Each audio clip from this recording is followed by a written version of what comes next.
Oh. Nabuhay na naman ang mga trollolos! Lala.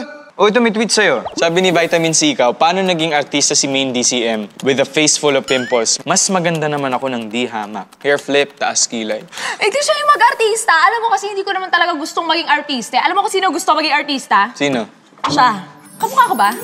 Kaiba kayo ng buhok eh. Actually, mas maganda ako sa kanya. Kasi alam mo, hindi pang artista ang beauty ko eh. Pang? Pang beauty queen.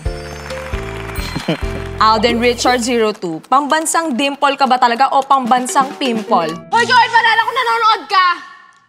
Hi. Itong sa'yo. Pambansang face.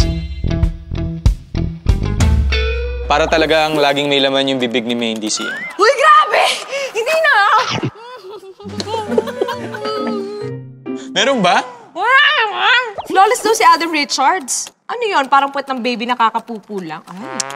Ay, grabe. Amuyin mo nga ako, amoy pupo. O, isa pa. Amoy mo pa, amoy. Amoy pupo. Amoy papa? Sa loob ng love team sa Pilipinas, Aldab ang pinaka nakakasuka. Ha?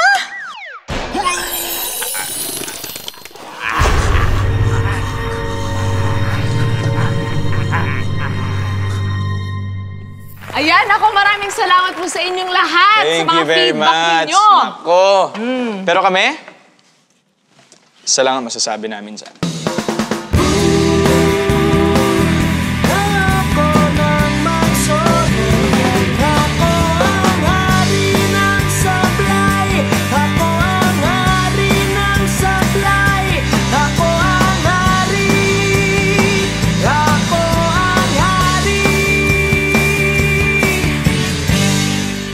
Hello po! Para sa mga fans namin, we love you. Para sa mga haters naman, pasensya na ganito talaga kami. Pero we love you pa din. Kaya let's wipe away the dirt! Wipe away the hate!